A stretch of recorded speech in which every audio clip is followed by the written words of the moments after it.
regarde le film. Film, пожалуйста.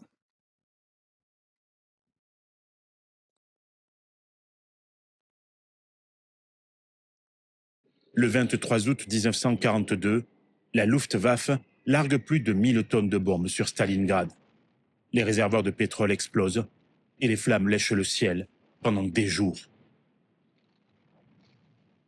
Le correspondant de guerre, Vassili Grossman, écrit « La ville est morte. Les gens sont dans les caves. Tout est calciné. Les murs brûlants des maisons sont comme les corps de défunts morts dans une chaleur effroyable et qui n'auraient pas eu le temps de refroidir. Les estimations varient, mais entre 20 000 et 40 000 civils meurent en 48 heures. La ville n'est plus qu'une succession de carcasses d'immeubles. Mais cette destruction quasiment totale la transforme en forteresse. Stratégiquement, prendre un centre urbain est déjà une affaire compliquée. Un assaillant est capable de bloquer 10 défenseurs. L'infanterie allemande va devoir avancer non pas dans une ville, mais sur un terrain où chaque tas de ruines peut devenir un nid de mitrailleuses, chaque cave un bunker, chaque couloir un piège. Chaque maison est un fortin, chaque cave un nid de mitrailleuses. Nous avançons mètre par mètre. Stalingrad va devenir le lieu de l'une des premières batailles urbaines de l'histoire et la première à se dérouler au cœur de sites industriels.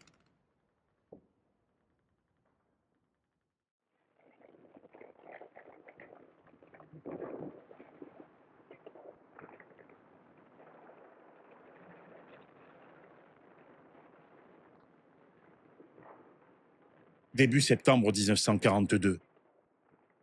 La 6e armée du général Friedrich Paulus arrive aux portes de Stalingrad, qu'il a prévu de conquérir en 10 jours. Le général allemand est un organisateur, un homme méthodique, apprécié pour son sens du détail.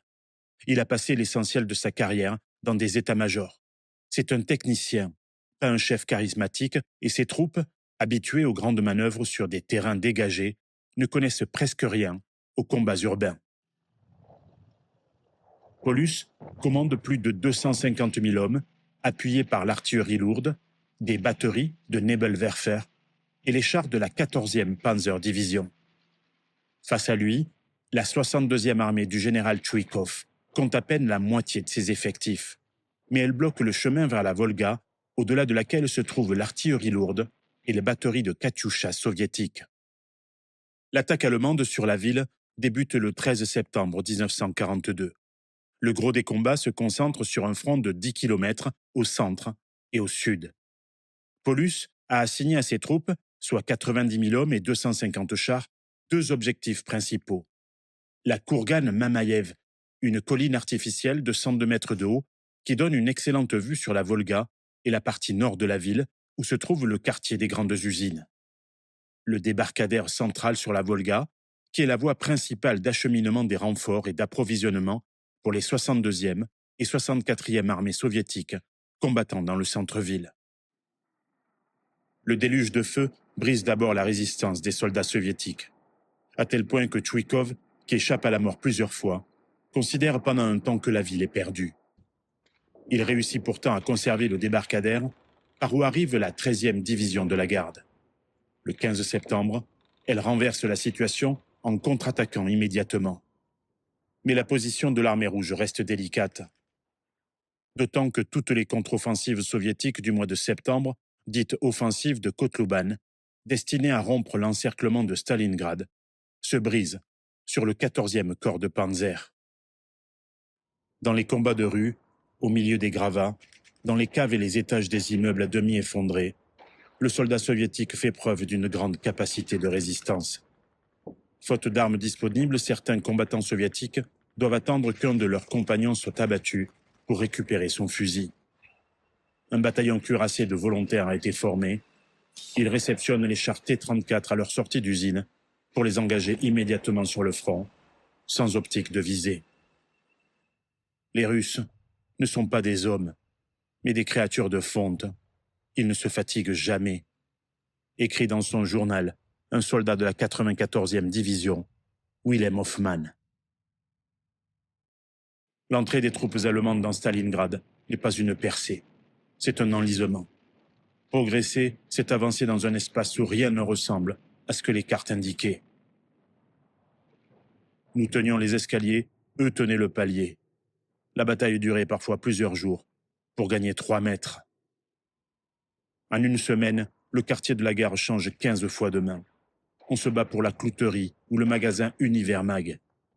L'ascenseur à grains, un complexe dominé par un énorme silo qui sépare les quartiers sud du reste de la ville, bloque 2 divisions allemandes pendant 7 jours.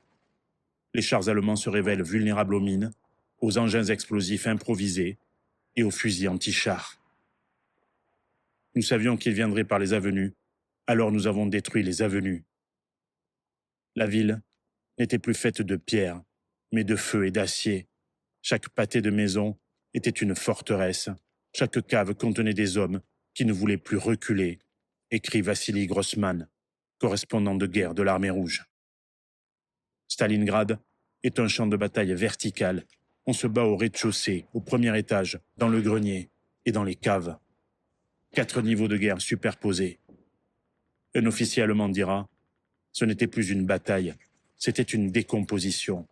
Les rues ne menaient nulle part, les bâtiments n'étaient plus que des carcasses. »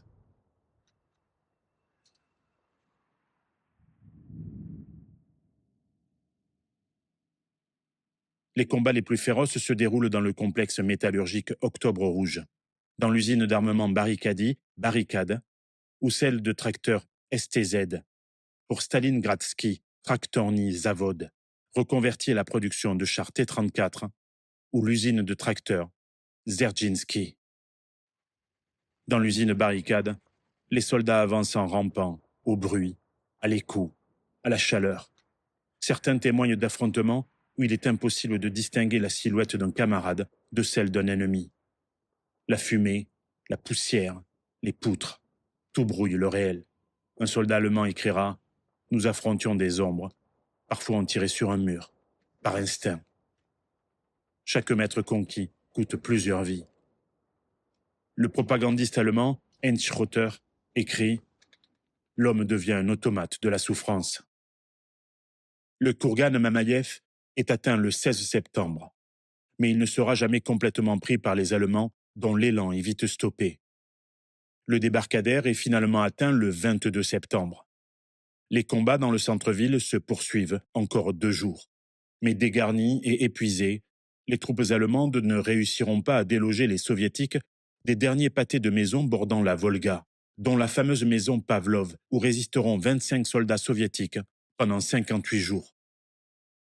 Dès le 29 septembre, Paulus porte son attaque sur une position avancée au nord-ouest de Stalingrad, le saillant d'Orlovka.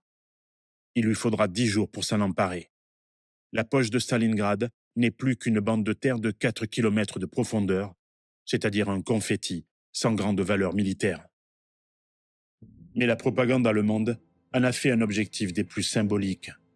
Hitler n'en démordra pas. Il faudra faire tomber Stalingrad, coûte que coûte. Staline, depuis le 28 juillet 1942, a lancé un mot d'ordre sans équivoque. Ni Shagun Azad, pas un pas en arrière. L'ordre numéro 227, lu à toutes les troupes, révèle l'état déplorable de l'URSS. Chaque soldat soviétique sait qu'il lutte pour la survie d'une nation au bord du gouffre. Il faudra donc vaincre ou mourir. Le sergent Ivanov, de la 62e armée, écrit au mois d'octobre 1942, « Les commissaires politiques disaient « Si tu recules, tu seras abattu. Si tu avances, tu vivras peut-être, mais pour la patrie. »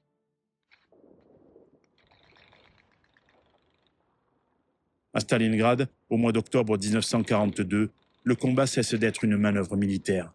Il devient une lutte, au sens le plus littéral du terme. Tchouikov, commandant de la 62e armée, comprend très vite que l'avantage est allemand, tant que la Wehrmacht peut utiliser son artillerie, ses blindés, ses bombardiers en piqué. Alors, il invente, ou plutôt il formalise, la doctrine de la guerre rapprochée, qu'il qualifiera dans ses mémoires de guerre de lutteurs. Le principe est simple, être si proche de l'ennemi que l'aviation ne puisse plus bombarder, que les chars hésitent à tirer, que les mortiers ne sachent plus où frapper. Le QG de Tchuikov est à quelques centaines de mètres de la ligne de front. C'est une tactique née de l'intelligence du terrain. Les ruines deviennent une arme, une seconde peau. Un soldat soviétique anonyme témoigne: je pouvais entendre l'Allemand respirer derrière le mur. Je me suis figé, il s'est figé. Le silence nous a fait plus peur que le combat. Dans les escaliers, les deux camps s'affrontent parfois dans une obscurité totale. Chaque étage change de main plusieurs fois par heure. Dans l'appartement du Clos Rouge, sur l'une des grandes avenues de Stalingrad, une section de quelques hommes tient 4 jours un seul étage avant que l'immeuble ne soit rasé. Les survivants soviétiques disent qu'ils ne voient jamais l'ennemi qu'à la lueur des grenades. Le fantassin Sergueï Panvilov écrit: nous n'avions pas peur de mourir, seulement de reculer. Pour les Allemands, la guerre devient un brouillard permanent. Le front n'existe plus. Les cartes ne veulent plus rien dire. Les officiers perdent leurs hommes dans ce dédale de murs éventrés. On envoie une section dans un atelier, quelques minutes plus tard, plus aucune nouvelle, les hommes ont disparu. Pire encore, c'est à Stalingrad que les Soviétiques mettent en place leur première division d'artillerie lourde, puis les premiers groupes d'artillerie d'armée. À la fin de la bataille, cette artillerie sera capable de lancer jusqu'à 500 obus à la minute. Après 2 mois de combat, certaines divisions soviétiques ont été annihilées en seulement 24 heures, mais 2 offensives allemandes, à la mi-octobre, sont encore repoussées. Mais la 62e armée de Tchuikov est coupée en deux, encerclée dans l'usine Dzerzhinsky et à l'ouest de l'usine Barricade, qui sera prise le 20 octobre. L'usine Octobre Rouge est prise entre le 23 et le 29 octobre, mais ne sera jamais entièrement conquise. Le débarcadère central et le Kourgan Mamayev tiennent toujours.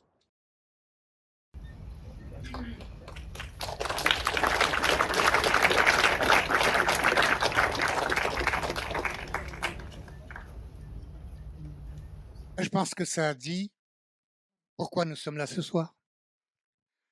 Alors merci à Serge Tinière pour ce film. Vous pourrez le voir en entier assez facilement sur YouTube. Il y est en 2 parties. Vous trouverez en cherchant Indomptable Stalingrad. Serge Tinière, par ailleurs, fait partie de eLab Studio et ils ont tout un programme, notamment qui s'appelle Champ de bataille, une série, la série. Vous pourrez le trouver et ils demandent d'ailleurs un appui, une aide pour continuer leur travail qui, comme vous le voyez, nous a tout de suite mis dans l'atmosphère de Stalingrad.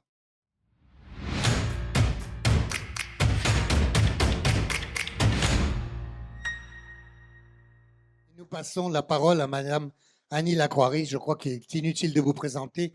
Tout le monde vous connaît bien. Donc, l'historienne, professeure émérite de l'Université française Paris 7 et spécialiste de la Troisième République de Vichy et de l'époque de la collaboration. À vous, Madame, et merci d'être là. Alors, je ne vais pas du tout traiter comme prévu, enfin comme il était prévu, je ne traiterai pas du tout des aspects militaires de Stalingrad, qui ont donné lieu là d'ailleurs à une excellente présentation de documentaire, et aspects qui sont traités remarquablement depuis quelques décennies. Je ne parle ici évidemment que de l'historiographie occidentale, je ne connais pas l'historiographie russe. Il faut souligner à quel point l'historiographie anglophone a contribué à la très bonne connaissance de militaires, enfin et plus générale d'ailleurs, de Stalingrad. Et je tiens ici à rendre particulièrement hommage à un historien qui a la chance, c'est rare, d'avoir été au moins pour une toute petite partie traduit en français. Il s'agit de David Glantz, qui est un spécialiste depuis fort longtemps de la question et qui a fait l'objet d'une traduction que je vous recommande, d'un petit ouvrage qui a été publié chez Delga en 2022 et qui s'appelle « La guerre germano-soviétique 1941-1945 », Mythes et réalités, et qui est un exemple d'histoire militaire, je dirais, particulièrement honnête, et en la matière s'impose notamment une étude quantitative de ce que c'est qu'un front, la longueur d'un front, la masse des divisions représentées. Si on lit ça, et notamment c'est remarquable au tableau, on comprend en termes militaires ce qu'a été la guerre. Moi, je vais vous traiter de Stalingrad de 2 points de vue, j'allais dire avant et après. C'est-à-dire, dans un premier temps, me poser une question qui est aussi une question de la situation historiographique, c'est-à-dire, est-ce que Stalingrad est une victoire surprise ou une victoire prévue?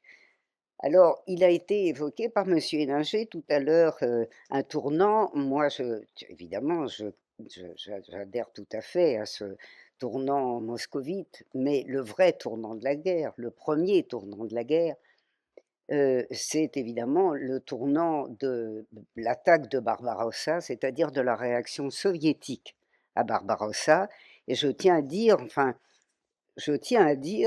à quel point les gens bien informés, qu'il s'agisse des politiques, des militaires ou des financiers, ont compris, non pas à l'automne 1941, mais à l'été 1941, et même 2-3 semaines après Barbarossa, que les Allemands étaient mal partis, ce qui m'amène, alors il y a une lettre que moi je trouve célèbre, enfin elle est surtout célèbre pour peu de gens, c'est la lettre du général Doyen à Pétain, qui le 16 juillet annonce que il va falloir changer de cheval pour ce qui est des élites françaises, parce que, vu la manière dont le soldat soviétique se bat et dont la population adhère au combat du peuple soviétique, du soldat soviétique, si ça dure 1 mois, les Allemands sont mal, si ça dure 2 mois, ils sont vaincus. Et comme on le sait,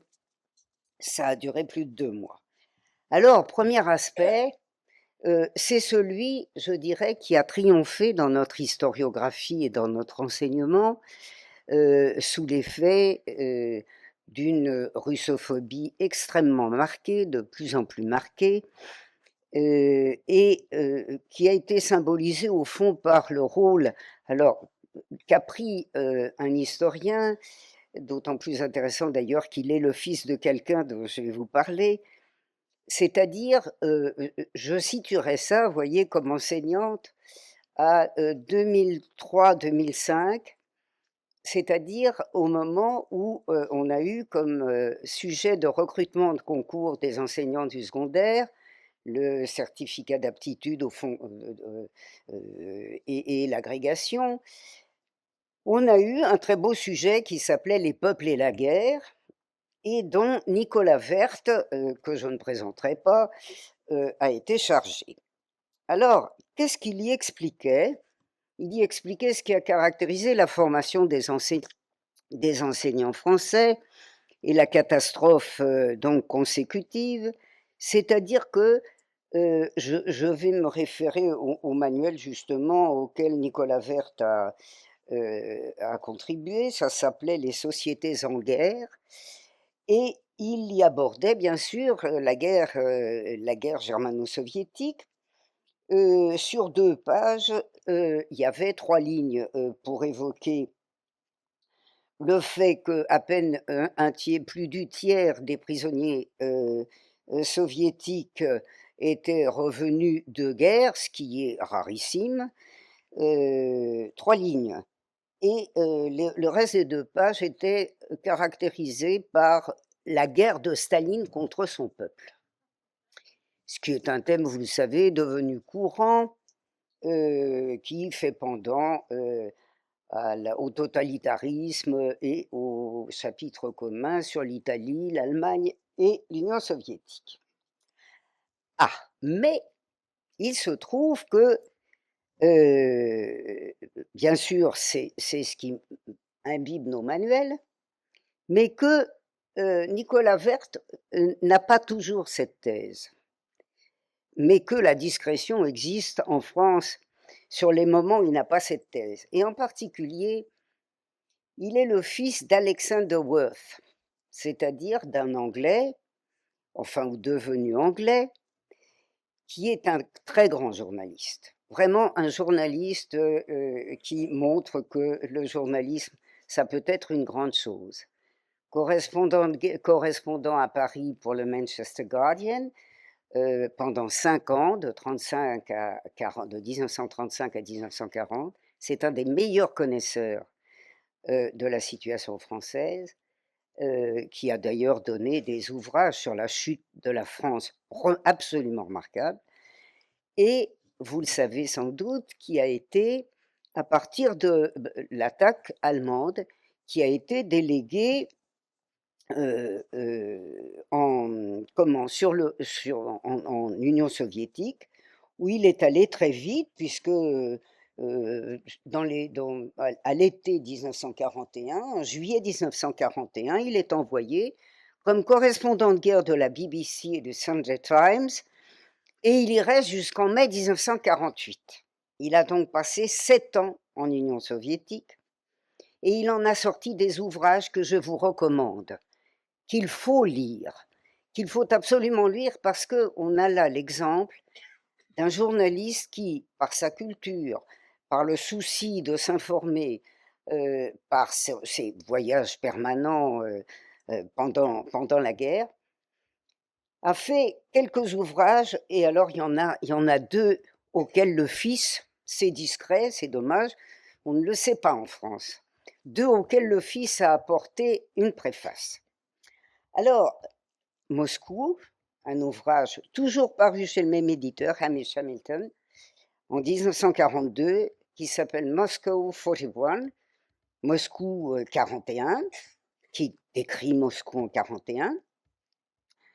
Un autre qui va être plus tardif parce qu'il est envoyé spécial à Stalingrad à l'heure de la victoire en janvier-février 1941, mais l'ouvrage sera plus tardif puisque c'est un ouvrage paru au bout de 2-3 ans, tant il a trouvé nécessaire de creuser les choses. Ça s'appelle l'année de... Enfin, je vous le dis en anglais parce que ça n'a pas été traduit. The Year, peut-être ça a été traduit, mais bon, en tout cas, ça n'a pas été réédité. Un gros livre qui s'appelle The Year of Stalingrad, l'année de Stalingrad. 508 pages, pour expliquer que quelque chose qui a été évoqué par le film, je crois, quelque chose de très important est arrivé pendant les quelques jours qui ont suivi la chute de Rostov, ce fameux moment où Staline, après le 28 juin, lance cet ordre du jour 227, plus un pas en arrière. Donc, Alexander Worth continue son travail et ses voyages à travers toute l'Union soviétique. Il fait donc en 1943, il fait une grande étude sur Leningrad, qui donne lieu à un ouvrage qui s'appelle Leningrad en 1944. Et puis, il continue, vous savez que tout ça va aboutir à cet extraordinaire livre, non dépassé à cette date, qui s'appelle Russia at War, La Russie en guerre, qui a été publié en 1964, qui n'a pas été réédité en France, mais qui a été réédité en anglais encore récemment, puisque nous avons une édition de 2017 de laquelle je voudrais vous parler parce qu'elle a donné lieu à une préface de Nicolas Werth, de même que l'ouvrage sur Leningrad a donné lieu à une préface de Nicolas Werth en 2013 et même en France, puisque c'est paru chez un historien qu'on ne classera pas parmi les subversifs, c'est-à-dire parmi les éditeurs, pardon, Talandier. Et qu'est-ce qu'il y dit, Nicolas Werth? Il dit que ce qui est frappant, ce qui a frappé son père, le journaliste, c'est que Leningrad, la résistance à Léningrad a provoqué une véritable levée en masse des civils. Vous savez, ceux contre lesquels Staline était en guerre. Et dans la préface de 2017, sur la Russie en guerre, on a la même analyse. Alors, quand est-ce qu'on se trompe? Quand on est célèbre en France ou quand on est discret ou que ça ne se passe pas en France? Eh bien, ça m'amène évidemment... Alors, je voudrais juste dire quelque chose parce que ça me semble aussi intéressant sur la perception que nous avons actuellement de la Russie et de l'Union soviétique. C'est-à-dire que il faut signaler qu'Alexander Worth a été le premier journaliste occidental à entrer dans un camp d'extermination. C'était Majdanek. C'était à l'été 1944. Majdanek qui avait été découvert en juillet par une unité de l'armée rouge. Et il a envoyé son article à la BBC. La BBC lui a accablé le message suivant. Non crédible. Une opération de propagande soviétique. Une mise en scène. Vous vous êtes fait piéger. Donc, ça n'a pas été publié sur la BBC, sachant que un des plus gros succès d'écoute de l'histoire de la BBC a été la seule émission d'ailleurs régulière sur le front de l'Est qu'ait consentie la Grande-Bretagne, une émission qui s'appelait Russian Commentary, diffusée le dimanche à 21h après les informations. Ça avait une écoute absolument extraordinaire. Alors, il s'est effondré le front intérieur soviétique, ou s'est-il agi d'une victoire attendue? Eh bien, il faut dire que l'Occident a délégué avant-guerre un certain nombre, je dirais, d'observateurs sérieux, qui n'étaient pas en quelque sorte aveuglés par leurs convictions de classe, leurs préjugés idéologiques, etc. Je tiens à rendre hommage à deux d'entre eux. L'un dont la connaissance relève, j'allais dire, de l'archive pure, c'est-à-dire qu'on ne connaît son témoignage que parce qu'on va aux archives, et moi je suis allé aux archives militaires, donc je connais le témoignage, et un autre, là encore, qui vous est accessible, encore que vous puissiez aller aux archives de la guerre, hein, et qui est un ouvrage célèbre aujourd'hui tombé dans l'oubli, mais que je vais rappeler. Le premier témoignage est le témoignage remarquable d'un colonel devenu général, attaché militaire à Moscou, de l'automne 1937 au printemps 1940.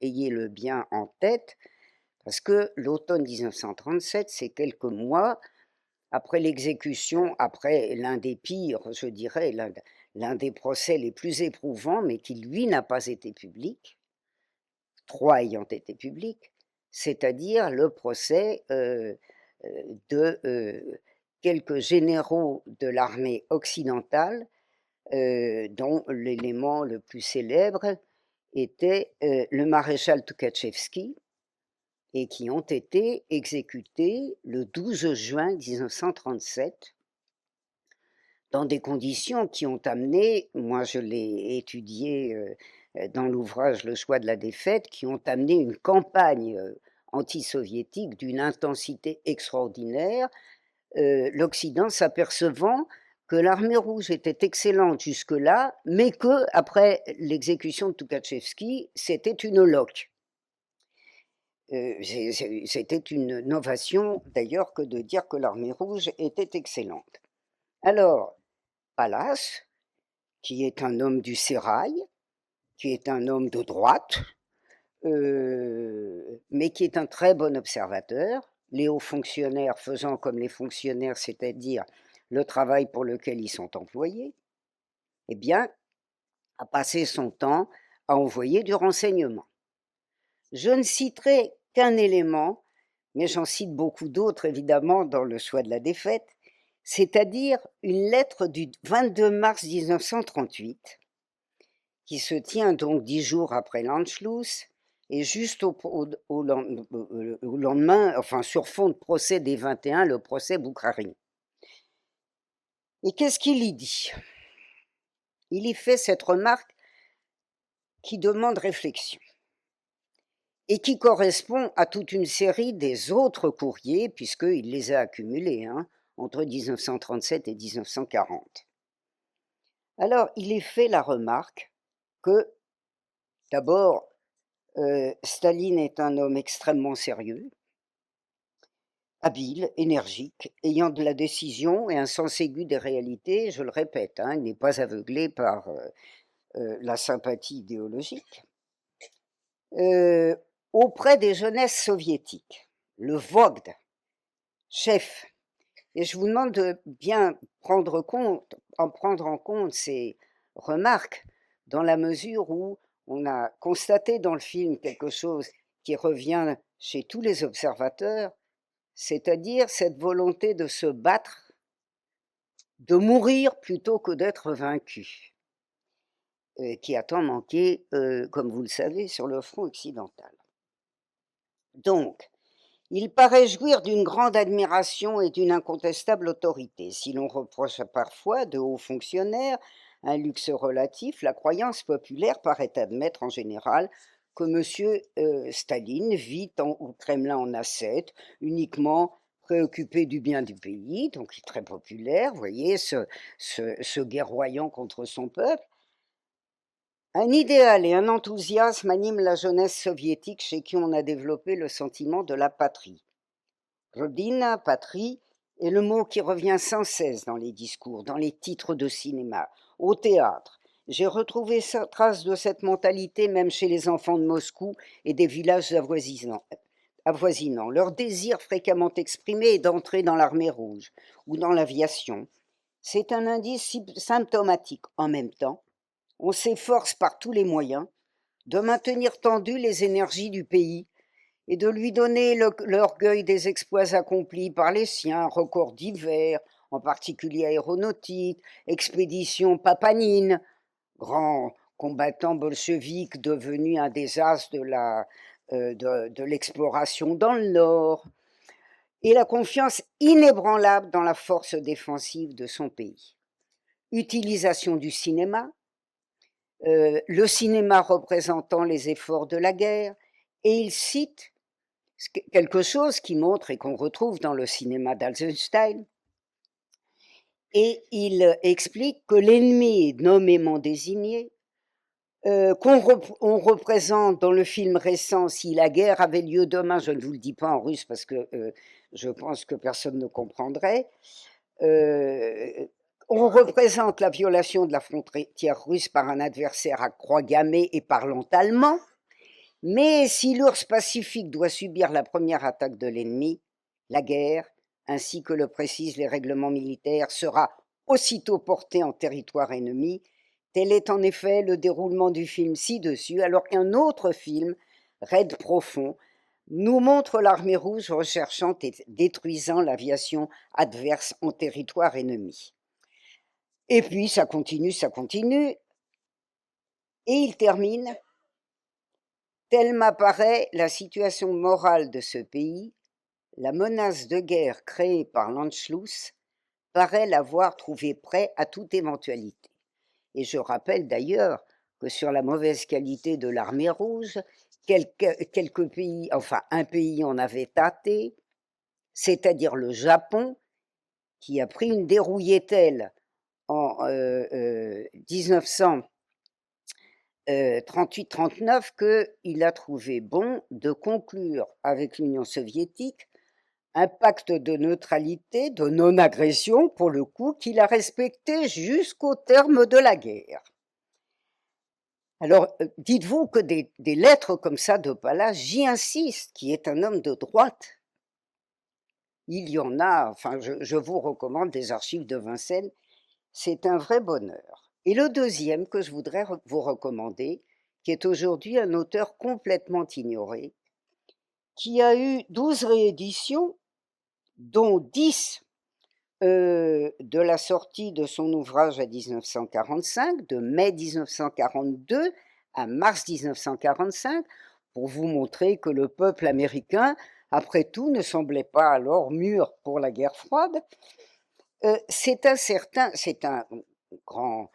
un grand capitaliste, c'est l'habitude, nommé ambassadeur parce qu'il a donné beaucoup d'argent au parti vainqueur, qui s'appelle Joseph Davis, qui est ambassadeur à Moscou de novembre 1936 à juin 1938, c'est-à-dire à l'époque des grands procès, et qui assiste à ces grands procès, et qui fait donc un ouvrage qui s'appelle Mission to Moscow, 1936-1938, qui a été, je crois, traduit en français, il s'appelle Mission à Moscou.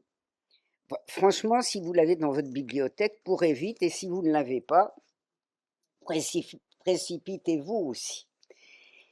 C'est quelqu'un, évidemment, qui a été ridiculisé à l'ambassade américaine à Moscou, qui était peuplé de représentants de ce qu'on appelle l'école de Riga, c'est-à-dire de tout ce qu'il y avait de plus anti-soviétique dans le personnel diplomatique américain, et je peux vous dire que la surenchère était grande, en particulier des gens comme Charles Bolin, qui joue un rôle si important dans la politique extérieure américaine après la guerre, et puis le fameux George Kennan, vous savez, celui qui a passé son temps à hurler contre l'Union soviétique, avant de passer sa retraite, à dire qu'il avait beaucoup galégé quand il était en activité, et c'est lui qui s'est rendu très célèbre dans les années 1990 en disant « Attention, attention, si vous allez trop loin vers le territoire de l'ex-Union soviétique, ça va vous coûter très cher. » Alors, qu'est-ce que dit Davis? D'abord, il dit que les procès sont convaincants et qu'en plus, tous les diplomates sont de cet avis. Et je peux vous le dire parce que moi, les archives occidentales, je les connais. Et puis, il dit la chose suivante. Il publie dans cet ouvrage, 36-38, quelques documents sur 41, dont un texte qu'il présente à Roosevelt le 16 juillet 1941, Roosevelt ayant, au bout de quelques semaines, 16 juillet, vous le voyez, c'est assez amusant parce que c'est le jour de la lettre de doyen. Et Roosevelt le fait venir pour lui dire « Qu'est-ce que vous en pensez ?» Parce que vous savez qu'il est beaucoup dit que l'Union soviétique s'écroulera en 3 semaines, puis en 3 mois. Et alors Roosevelt le consulte, et il dit à Roosevelt que la résistance de l'armée rouge sidérera le monde. Ah. Et puis il donne aussi dans son ouvrage sur 36-38, d'abord, il reproduit 2 de ses télégrammes de juillet 1937.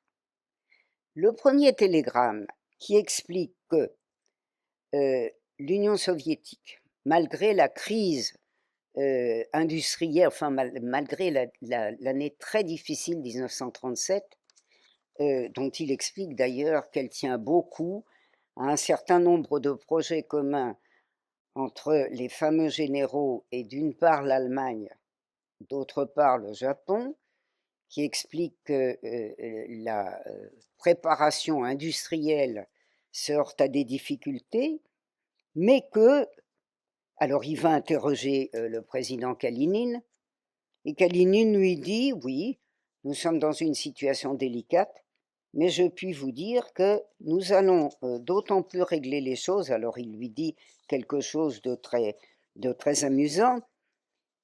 Il lui dit que l'ours russe, par ses réserves et par l'importance par ses richesses et par l'importance de ses réserves de graisse, se débrouillera toujours, et que le plan a été organisé de telle sorte qu'il prépare la guerre. Alors, je m'arrête là, parce que j'ai passé, évidemment, je dépasserai mon temps, sinon, mais il est clair que entre 1937 et 1941, nombre d'observateurs ont créé l'idée que, comme le disait Pallas, si un ennemi franchit les frontières de l'Union soviétique, il ne sortira pas indemne de cette attaque et que c'est l'Union soviétique qui l'emportera. Et il se trouve, comme le montre à la fois la documentation originale et les études d'Alexander Worth, que ce qui se passe, malgré les difficultés gigantesques, malgré l'infériorité, car l'URSS était encore inférieure à la deuxième puissance industrielle du monde, qui était l'Allemagne. Eh bien, c'est l'économie soviétique, c'est le soutien du peuple soviétique qui ont assuré ce rétablissement dont on a vu évidemment un moment essentiel entre la fin de 1942 et le début de 1943. Mais comme j'ai parlé d'avant, je vais surtout parler d'après. C'est-à-dire que Stalingrad, ça n'est pas, effectivement, c'est un tournant majeur de la guerre pour les raisons qui ont été dites, et notamment d'ailleurs le soulagement que ça a apporté aux populations sous le joug de l'occupation allemande. Vous savez que les plus vieux le savent peut-être, et puis ceux qui se sont intéressés à la chose, les Français même regardaient sur le front l'avancée, j'allais dire l'avancée quotidienne ou hebdomadaire de l'armée russe de 1943 à la fin. Mais surtout, la question qui est posée, la grande question, ça n'est pas si l'Allemagne sera vaincue, c'est quand l'Allemagne sera vaincue et ce qui en résultera, ce qui nous amène évidemment au rapport de forces internationaux. Il se trouve, comme le dit très bien Alexander Worth dans l'année de Stalingrad, après Stalingrad, l'Union soviétique est devenue la grande puissance dont les armées progressaient continuellement vers l'ouest, vers la Roumanie, la Pologne, l'Allemagne et vers la jonction avec les alliés occidentaux sur l'Elbe. Et en fait, même avant, parce que ça se précipite grandement à partir de l'été et de l'automne 1942. C'est ce que j'appellerais l'extraordinaire fébrilité occidentale qui résulte de la certitude que l'Union soviétique, avec son matériel humain remarquable, avec son matériel industriel remarquable, les T-34 qu'on a vu sortir là et aller directement à Stalingrad, et tout le reste, ce qu'on savait. Je vous signale que von Reichenau, qui meurt sur le front qu'il a attaqué, et qui, en 1938-39, fait l'analyse que la guerre d'Espagne est vraiment une très bonne chose, parce que c'est elle qui va permettre à l'Allemagne de vaincre cette fois-ci le monde occidental et bien entendu l'Union soviétique, mais pas l'Union soviétique toute seule. Von Reichenau explique ce qu'est la qualité extraordinaire des chars soviétiques et de l'aviation soviétique. On est en 37-38. Alors, cette fébrilité, comment s'est-elle manifestée? Elle s'est manifestée, bien entendu, alors je dirais, par la fébrilité de l'ensemble des élites du monde, et plus particulièrement, évidemment, du vieux continent. Mais la puissance qui détient, je dirais, la clé de l'avenir des élites du monde, elle n'est pas en Europe, elle est aux États-Unis. Et c'est précisément parce que l'après-guerre sonne que Roosevelt envoie à Berne un de ses chefs espions, qui n'est pas que chef espion d'ailleurs, qui est un partenaire d'un des plus gros cabinet d'avocats d'affaires de New York, la Sullivan and Cromwell, qui a fait l'essentiel de ses affaires européennes, ou le plus rentable de ses affaires européennes avec l'Allemagne, avec les entreprises allemandes. Donc le petit frère de John Foster Dulles, Holland Dulles, il l'envoie à Berne, en Suisse, comme vous le savez, patrie non seulement de l'or et du chocolat, mais patrie de l'espionnage dans la Première Guerre mondiale et dans la Seconde.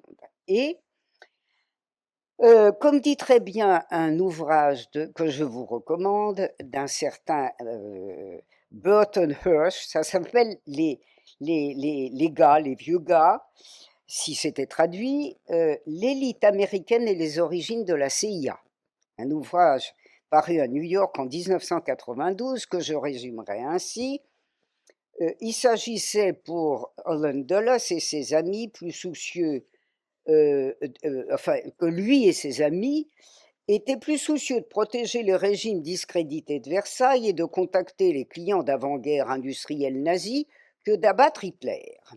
Donc, il s'en va à Berne, où, comme je l'ai montré dans un et même plusieurs ouvrages, où il prend contact avec ses petits amis, il prépare l'avenir de l'Europe occidentale, mais pas seulement, l'avenir de l'Europe orientale, l'avenir de l'Europe, sachant que l'objectif des États-Unis, Roosevelt l'a dit clairement à Staline et à Churchill dès 1941, on n'allait sûrement pas discuter des zones d'influence, parce que les zones d'influence, il n'y aurait qu'une zone d'influence et elle serait unique. Donc, à partir de 1942 se prépare un après-guerre très occidental.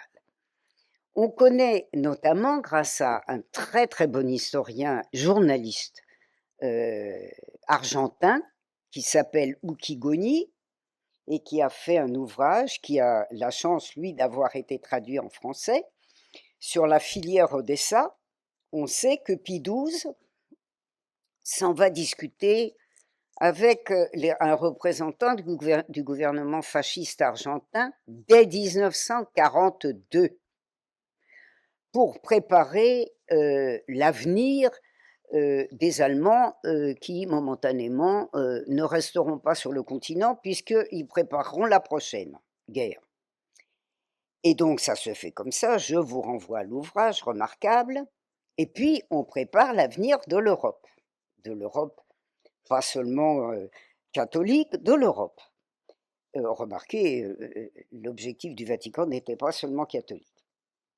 Donc, les Américains envoient se promener à travers l'Europe leur émissaire particulier, le représentant particulier de Churchill, c'est-à-dire Marion Taylor, qui, selon l'habitude, est un grand homme d'affaires, ancien président de l'United States Steel, qui est à l'époque une des plus grosses, sinon la plus grosse entreprise des États-Unis, et qui y est allé parce que Roosevelt considérait très justement que la meilleure agence de renseignement était le Vatican. Donc il s'y balade depuis 1939 et à partir de 1942, il y vient de plus en plus souvent et il va discuter avec les dirigeants qu'il aime bien, avec Franco, avec Salazar, sur l'avenir de l'Espagne, l'avenir démocratique de l'Espagne et du Portugal,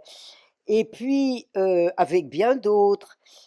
Bref, comment maintenir ce que le très bon politiste néerlandais qu'on ne connaît pas parce qu'il n'est pas traduit, Kees van der Pijl, appelle, si c'était traduit en français, la fabrication d'une classe dirigeante atlantique. On a les nôtres ma foi, on passe avec eux de très rudes contrats et même pas de contrat du tout, mais il faut tout de même les cajoler. Donc on prépare le changement de tuteur.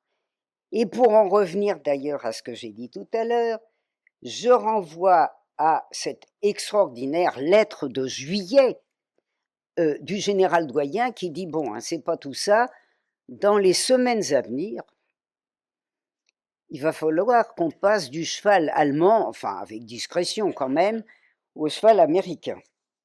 Ce qu'on fait, alors, au tournant de 1942, on envoie le cardinal archevêque de Paris, Emmanuel Suard, qui s'est déjà fait connaître d'ailleurs dans des complots antérieurs, puisque Paul Reynaud l'a envoyé le 16 mai, le 15 mai, l'a envoyé discuter avec Franco des pourparlers d'armistice, 15 mai 1940, hein, j'ai pas dit 22 juin.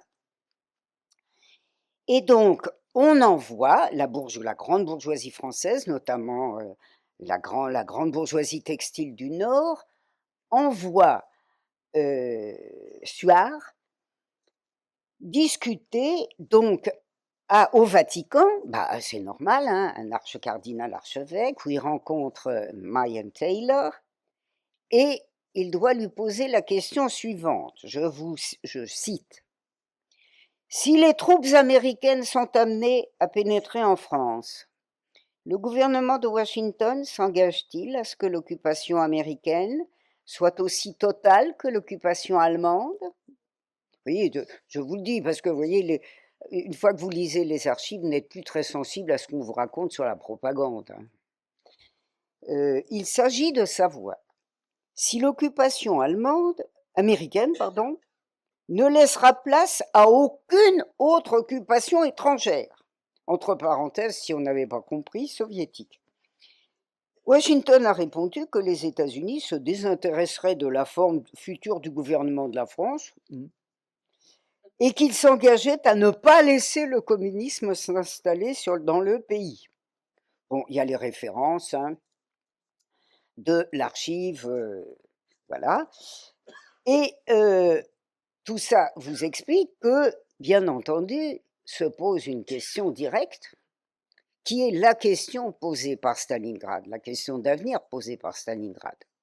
C'est que Stalingrad laisse aux Soviétiques la perspective d'obtenir leurs buts de guerre, qui ont été, vous le savez, définis immédiatement par Staline et pas bougés d'un centimètre carré, en juillet 1941. Qu'était-ce ? L'Union soviétique avait comme but de guerre exclusif la fin du cordon sanitaire. Non pas la conquête idéologico-politique des pays, mais, je dirais, une revendication commune et une revendication particulière s'insérant dans la commune. La particulière, je vais commencer par elle, c'était que la Pologne ne fut plus jamais une voie d'invasion de l'Union soviétique. Ce qu'elle avait été, glorieusement, et puis alors ses dirigeants s'y étaient, il faut le dire, employés avec ardeur, dans la Deuxième Guerre mondiale. Et tout simplement que les pays de l'ancien cordon sanitaire, c'est-à-dire, vous le savez, toute cette Europe centrale et surtout cette Europe orientale qui avait été dressée comme un cheval de frise à l'intérieur duquel on passait son temps avec les puissances européennes à préparer la guerre contre l'Union soviétique, je le dis sur la base des sources, à ce que ces pays ne fussent, eux non plus animés par une politique extérieure anti-soviétique. C'est tout ce que voulaient les soviétiques. Et il faut le dire, les archives de 1947-48 sont absolument formelles sur le fait qu'il n'y a jamais eu une initiative intérieure soviétique sensibles. Il y en a une en 1947, incontestablement, en juin 1947, mais rien d'important avant le discours de Harvard, c'est-à-dire avant la proposition de la reconstruction d'une Europe occidentale sous la tutelle américaine. Voilà le but de guerre. Et voilà le but de guerre sur lequel l'historiographie anglophone s'est largement, je dirais, c'est largement appesantie, et il faut le dire, depuis plus de 50 ans, avec archives et avec succès. Je pense en particulier à un ouvrage de 1974 qui s'appellerait, rien n'est traduit, hein.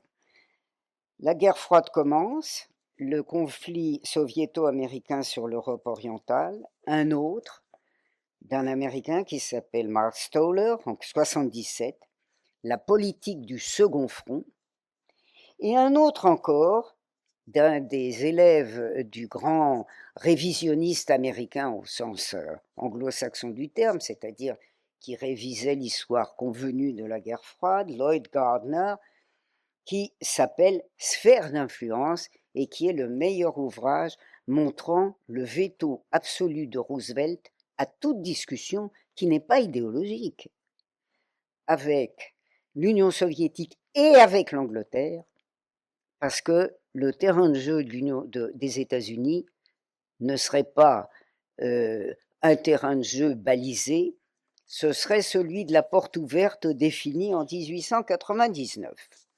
Alors, qu'est-ce que Stalingrad apporte à ça?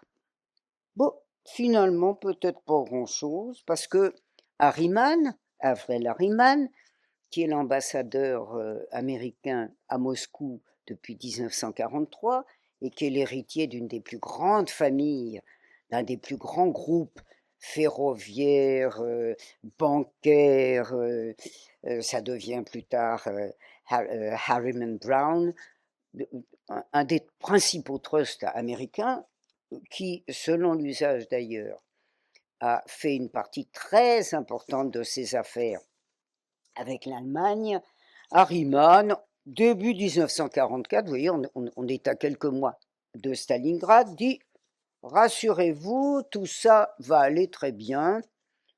L'Union soviétique est tellement appauvrie qu'il suffira de lui proposer quelques centaines de millions de dollars, après il dira 1 milliard de dollars, pour la faire renoncer à toute zone de protection, c'est-à-dire, voilà, voyez, une de nos armes les plus efficaces pour peser sur les événements politiques en Europe, dans le sens que nous souhaitons. » Alors ça, c'est les archives américaines, hein. En ligne, vous pouvez consulter, là, ça vient de l'exemplaire de 1944, volume 4, page 951. Vous voyez, vous pouvez aller regarder dès ce soir. Voilà. Tous les pays concernés, y compris l'Union soviétique, ah oui, y compris, seront appauvris, auront besoin de notre assistance. Ben, nous allons créer le mécanisme par lequel nous assurerons cette assistance. L'octroi d'assistance économique doit se faire en accord avec les bases de notre politique à l'égard de chaque pays, et il doit être refusé si tel ou tel pays ne respecte pas les critères que nous avons fixés. Ah non, non, on n'est pas en 2026. Cette politique comprendrait une assistance économique à l'Union soviétique, qui, je l'ai déjà écrit, bah oui, il l'avait écrit le mois précédent, là c'était en mars 1944. Il l'avait écrit en février à son département d'État, qui constitue un de nos principaux leviers pour orienter une action politique conformément à nos principes.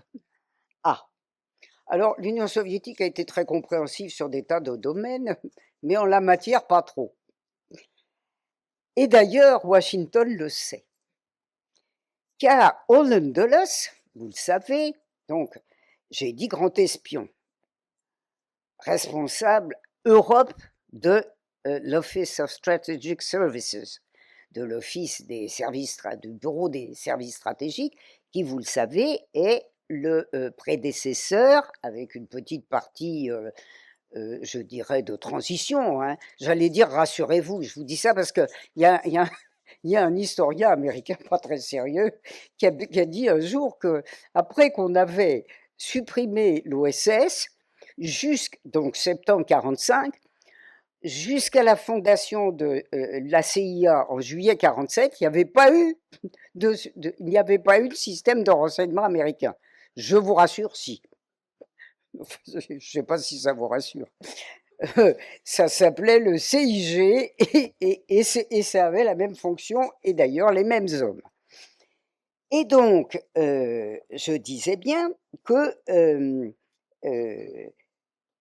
Holland Dulles de Berne envoie toute une série, ça part de Washington bien entendu, Donovan, le chef de l'OSS, et d'ailleurs l'avocat d'affaires, ils sont tous avocats d'affaires, hein.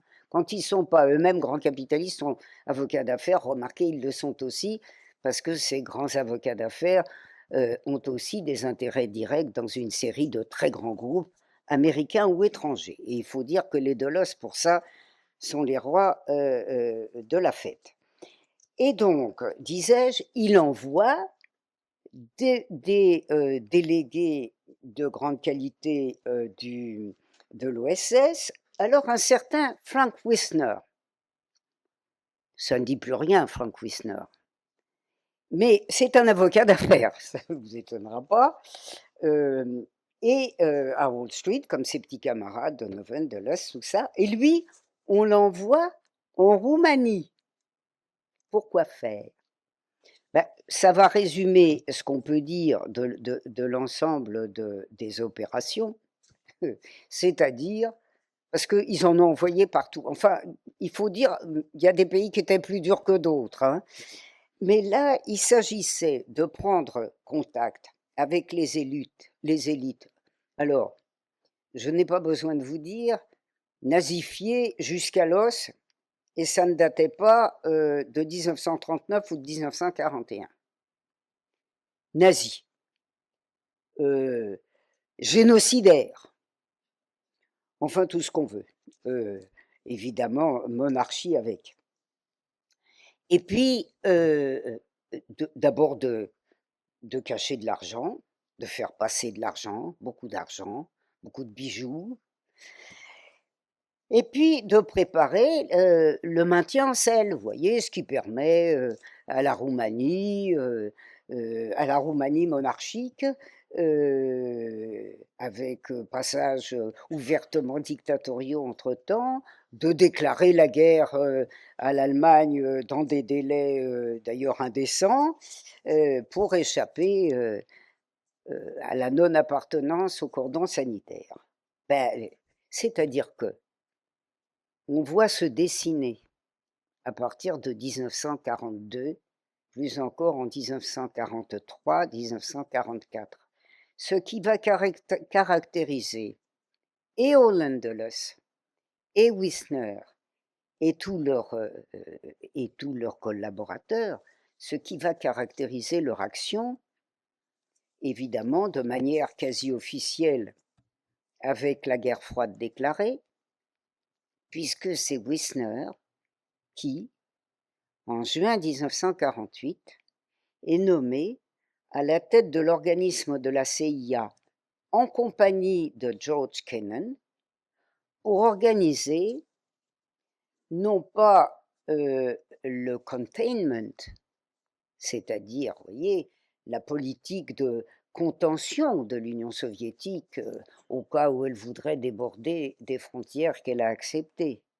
mais la politique de rollback, c'est-à-dire la politique de liquidation non seulement de la zone d'influence soviétique, mais de l'Union soviétique elle-même. Et ce, avec qui?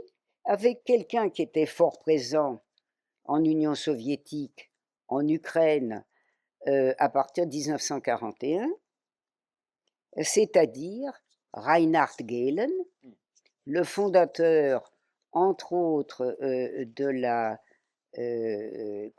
l'armée Vlasov, et avec qui les États-Unis vont-ils organiser cette préparation de l'avenir? avec Gelen, qui sera particulièrement chargé de l'action terroriste en Ukraine, laquelle, entre 1945 et 1948, a coûté aux Soviétiques la bagatelle de 150 000 fonctionnaires civils et militaires, le tout conduit par les hommes de Bandera, Bandera avec, voilà, le tout évidemment constituant un lien tout à fait éclairant de ce qui est arrivé en 1989 et que prévoyait en février 1952 le haut fonctionnaire, le secrétaire d'ambassade, qui n'a jamais été ambassadeur, qui avait fait la lettre de juillet 1941 de Doyen et qui explique dans la lettre en question que l'Union soviétique 52, que l'Union soviétique affaiblie va, devant l'alliance entre les États-Unis et l'Allemagne occidentale, probablement céder tous les territoires sur lesquels s'était établie son influence depuis 1945, République démocratique allemande incluse, 1952. Je le dis pour que ceux qui penseraient que 1989 résulte d'un miracle en quelque sorte divin, pris en charge d'ailleurs par un pape et par le président en exercice de l'époque, qui penseraient que ce qui est arrivé en 1989 n'est arrivé que par la volonté des peuples opprimés par l'ours féroce soviétique. Autrement dit, quand on fait de l'histoire à plutôt long terme, et quand on consulte les travaux des hauts fonctionnaires civils et militaires, non seulement on est en mesure d'avoir une bonne évaluation de l'avenir, mais on est capable, dans des périodes où la propagande se confond avec le non-respect de la vérité, d'exercer l'esprit critique qui devrait être la fonction principale de ceux qui ont pour métier la fabrication de l'histoire. Merci à vous. Vous préparez déjà les prochaines conférences. Madame, bien sûr, il ne va pas nous rester beaucoup de temps pour les questions. Il y a Madame Jelina et Assia Ovchinnikova qui voulaient intervenir. Madame Jelina, Assia, à vous la parole.